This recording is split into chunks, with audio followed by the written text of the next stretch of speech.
നമസ്കാരം. മിഡിൽ ഈസ്റ്റിലെ ഏറ്റവും ശക്തരായ രണ്ട് രാജ്യങ്ങളെന്ന് എടുത്തു പറയാവുന്നവയാണ് സൗദി അറേബ്യ. വികസനത്തിൻ്റെ കാര്യത്തിൽ ഇരു രാജ്യങ്ങളും പരസ്പരം ഒരു മത്സരബുദ്ധി സൂക്ഷിക്കുന്നുണ്ട്. ഇപ്പോഴിതാ സൗദി അറേബ്യയെ മറ്റൊരു കാര്യത്തിൽ കൂടി മറികടക്കാൻ പോകുന്നു എന്ന വാർത്തയാണ് പുറത്തു വന്നിരിക്കുന്നത്. അതായത് 2025 നിർമ്മാണ പ്രോജക്റ്റുകളുടെ മൂല്യത്തിൽ സൗദി അറേബ്യയെ മറികടക്കാൻ പോകുന്നു എന്നാണ് റിപ്പോർട്ട്. സൗദി അറേബ്യ ചില വികസന പദ്ധതികൾ മന്ദഗതിയിലാക്കുകയും മുൻഗണനകൾ പുനഃക്രമീകരിക്കുകയും ചെയ്യുന്നതിലാണ് ഈ മാറ്റം സംഭവിക്കുന്നത്. മിഡിൽ ഈസ്റ്റ് ഇൻ്റലിജൻസ് പ്ലാറ്റ്ഫോമായ മീഡിൻ്റെ കണക്കനുസരിച്ച് 2025 ഏകദേശം $31 ബില്യൺ പ്രോജക്റ്റുകൾ അനുവദിച്ചിട്ടുണ്ട്. അതേസമയം സൗദി അറേബ്യയുടെ ആകെ പദ്ധതിയുടെ മൂല്യം ഏകദേശം $20.6 ബില്യൺ മാത്രമാണ്. ഈ വർഷം ഈ മുന്നേറ്റം നിലനിർത്തുകയാണെങ്കിൽ 2018 ശേഷം ആദ്യമായാണ് സൗദി പിന്തള്ളപ്പെടുന്നത്. അതേസമയം ആഗോള സാമ്പത്തിക വെല്ലുവിളികളും എണ്ണവിലയിലെ കുറവും മൂലം ഗൾഫ് മേഖലയിലെ നിർമ്മാണ പ്രവർത്തനങ്ങൾ മൊത്തത്തിൽ മന്ദഗതിയിലാണ്.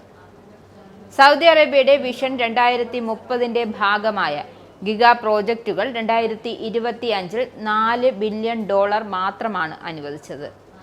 2024 $24 ബില്യൺ പദ്ധതികൾക്ക് ഭരണകൂടം അനുവദിച്ചതെന്നായിരുന്നു ശ്രദ്ധേയം.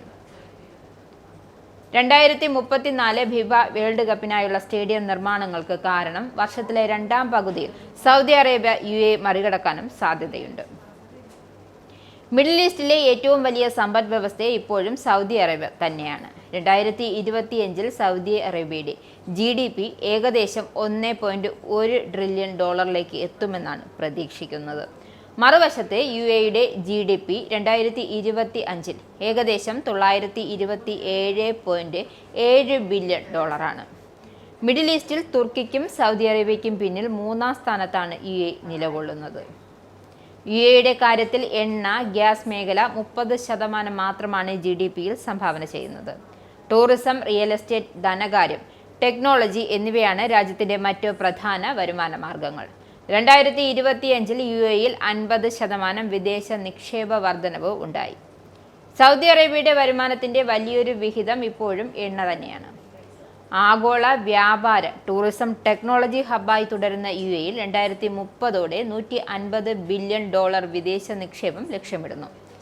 ഇസ്രയേലുമായുള്ള വ്യാപാര ബന്ധങ്ങൾ ക്ക് മുൻതൂക്കം നൽകുന്നുണ്ട്. എന്തായാലും